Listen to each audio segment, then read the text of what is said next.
Welcome to the Texas Women in Music podcast, where we celebrate extraordinary women who are shaping the vibrant music scene in Texas. Each episode, we dive into the stories and sounds of these talented artists, exploring their journeys, inspirations, and the unique flavors they bring to Texas music.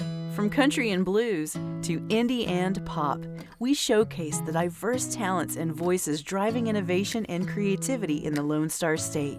Join us as we spotlight these trailblazing women and their contributions to the rich musical heritage of Texas, one captivating conversation at a time. Melinda Adams began her musical journey in classical flute in Northwest Houston before earning a Bachelor of Music Education from Baylor University. While in college, she played in church praise bands and taught music lessons, eventually branching into the commercial music scene as a vocalist and bassist. She joined the Sul Ross Band, opening for acts like No Justice, Kyle Park, and Cody Johnson Band. Later, Melinda shifted to lead vocals, forming Station Creek Band, which shared the stage with Jonny Burke, Adam Hood, Bri Bagwell, and Roger Creager, performing at major events like the July Brazos Nights and the Heart of Texas Fair and Rodeo. In 2018, she refocused on songwriting as a solo artist, opening for Adam Hood, Scooter Brown Band, and Ted Nugent. The following summer, she toured France for 2.5 weeks, playing in 7 cities.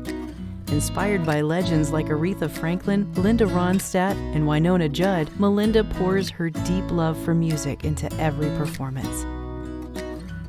Please help me welcome today's guest, Melinda Adams. Hello, Melinda. We're so glad you're here with us today.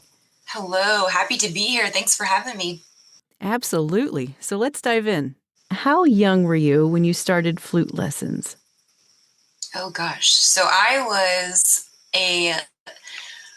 11 years old when I started flute lessons, and my mom wanted me to play the French horn first. And I was like, no, Mom, I want to play the flute.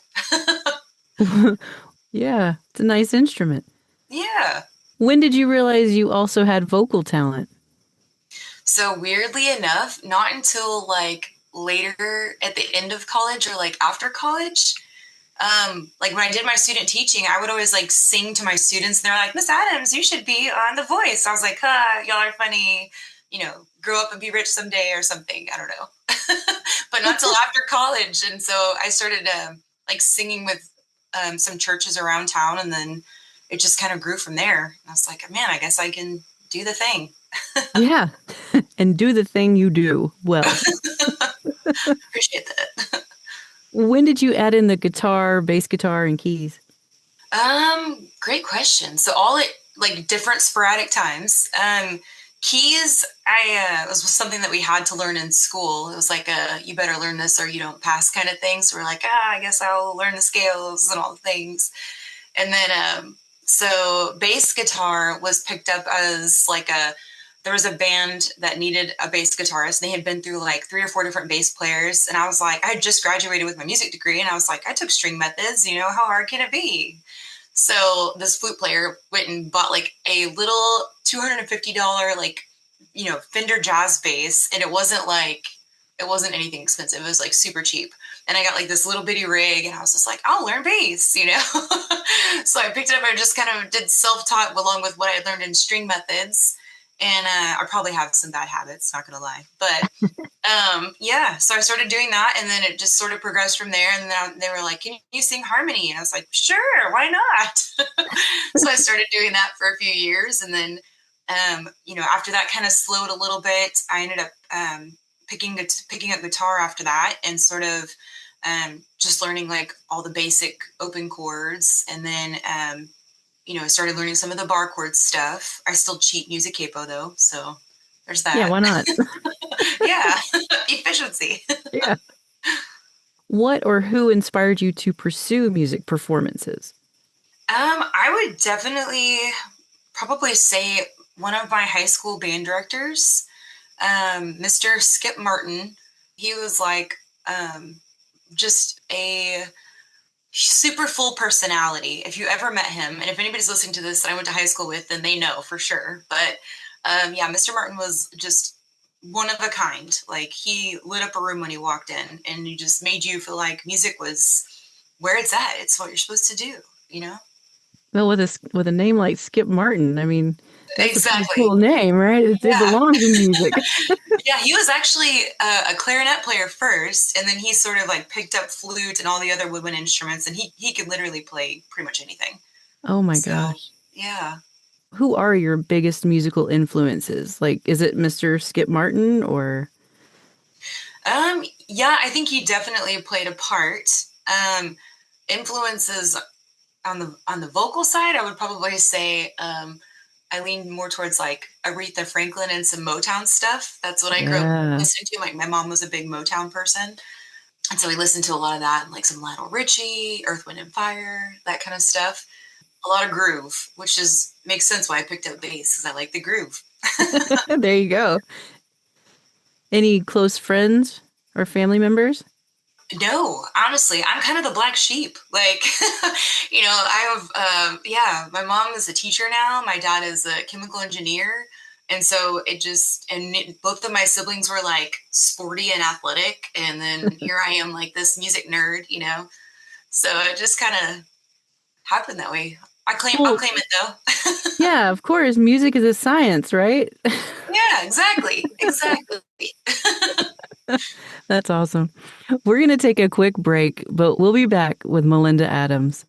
Melinda's musical journey started with classical flute in Houston, leading her to a music scholarship at Baylor University. From there, she expanded into singing and playing bass, eventually joining the Sul Ross Band and opening for artists like Cody Johnson. But that was just the beginning. Next, we'll dive into how she stepped into the spotlight, leading her own band and making a name for herself on bigger stages. So, what was your most memorable performance and experience?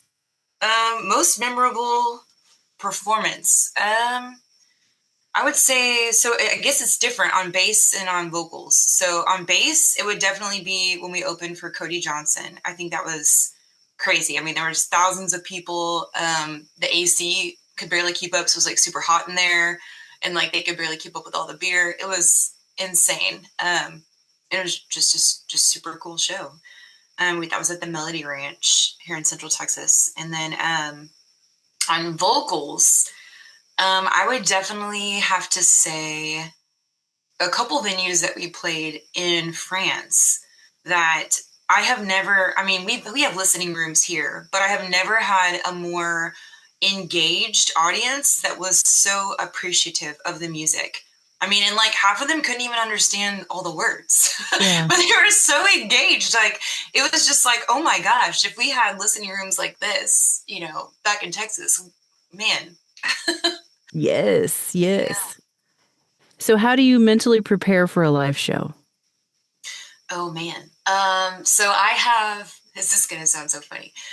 My guitar player calls it my hippie warm up, but I have a recorded like just on Apple iTunes. The singer is Rhiannon, and she has like this vocal warm up that you can do with her. It's like major ascending, minor descending, and like you just goes up and down the scales with different vowels. And so I listen to that in the car or wherever I am, and I do that warm up. And so it's got to the point where like the guys can sing it with me because I know it so well.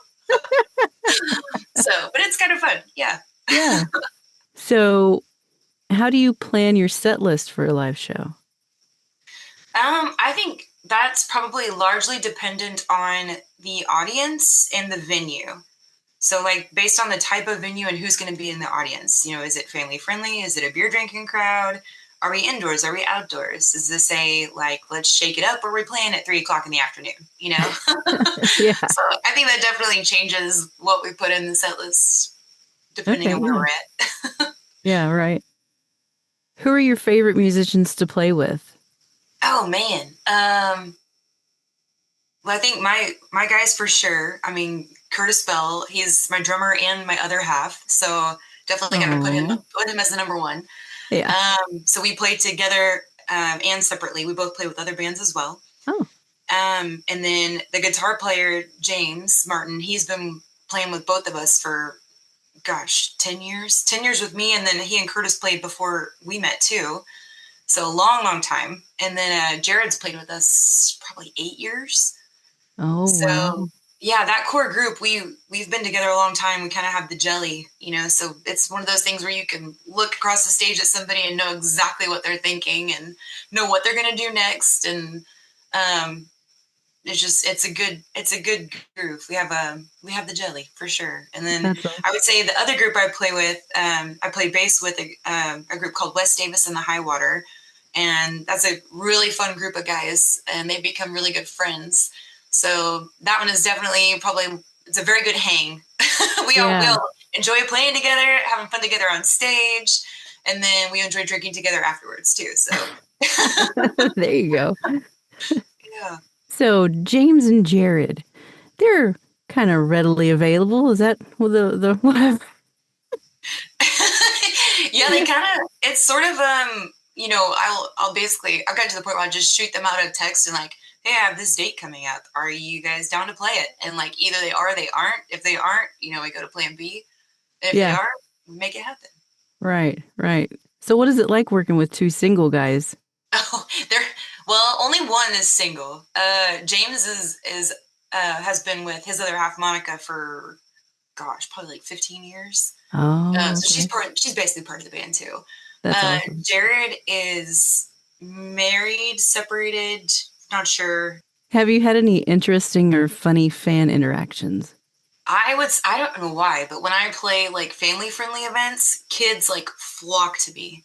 And I don't mean like just like they come up to stage, like they like run up and jump up and like hug my legs. Like it's like I love kids, so I think it's great. But yeah, I would definitely say that's probably one of them. I had one time where I was wearing like sequin pants, and this kid broke free from her mother's hand, ran up to me and started rubbing her hand on my pants, like thinking they were going to change colors or something. And her mom's like mortified. And she's like, oh my gosh, I'm so sorry. I'm like, oh, it's fine. Happens all the time. We'll be back with more from Melinda Adams. Don't go far. After fronting Station Creek Band and sharing the stage with artists like Adam Hood and Roger Creager, Melinda took a leap into songwriting as a solo artist. She's since opened for Ted Nugent, toured internationally, and continued shaping her unique sound. So what's next for her? Let's talk about the exciting projects on the horizon. How do you feel the music industry has changed within the last few years? Oh, gosh. How it hasn't changed might be the shorter list.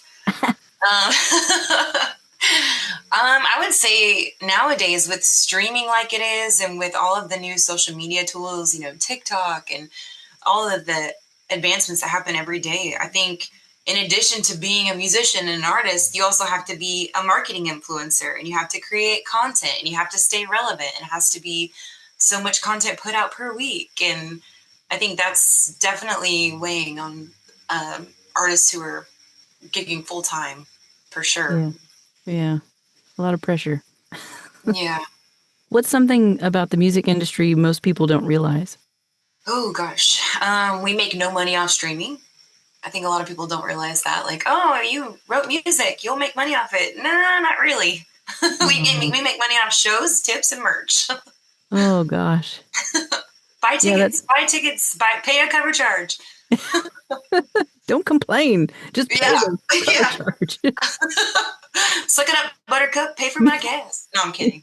Right. Mama needs some new lipstick. What advice would you give to emerging artists? It gets hard. Don't quit. It's always going to get hard. No matter what you do, there's going to be hard stuff. Don't quit. Keep trucking through. Even when you think, no, I'm just going to hang it up. I'm not going to do it anymore. Keep going. Yes. What is currently on your playlist? Right now, I'm pretty ADD with my music playlist. It depends on the day. But right now, today, I was listening to some Dorothy. She's an amazing rocker chick, and she just put out a new album recently. So I've kind of listened to that one quite a bit. And then I had some Shinedown mixed in with that. So, yeah, a little different. Yeah. What do you do for a day job? So I am director of sales and marketing at the Waco Convention Center in downtown Waco. Very cool. Yeah. Do you have any upcoming gigs? Like, where can we see you perform this summer? I will be on bass a lot this summer. So I'll be playing a lot with Wes Davis and the High Water, and anybody can go check out either my page or his page. I'm melindaadamsmusic.com, and he's wdhmusic.com. And so yeah, he'll either of those. We have some. This comes out in April, I believe. So we'll have some stuff coming up in May and in June and in July, along with some really cool stuff in the fall, which I'm excited about. Well, awesome. Thank you so much for being our guest today, Melinda. Yeah, thank you guys so much for having me. This is fun. Melinda's journey has been nothing short of inspiring, from her early days as a classical musician to fronting bands, opening for major artists, and even touring internationally. With influences like Aretha Franklin and Linda Ronstadt, she continues to evolve as a songwriter and performer, bringing passion to every stage she steps on. As she looks ahead to new projects and musical adventures, one thing is certain: her love for music will always be at the heart of it all. Check out Melinda Adams at www.melindaadamsmusic.com. Thanks for joining us, and be sure to follow Melinda's journey as she continues making her mark in the music world. I'm your host, Shauna Rose, and each month our full access subscribers receive the opportunity to listen to interviews with women who are musicians, songwriters, producers, and industry professionals who are pushing boundaries and making waves in Texas. So whether you're a musician, a fan, or just curious about the women behind the sounds, you're in the right place.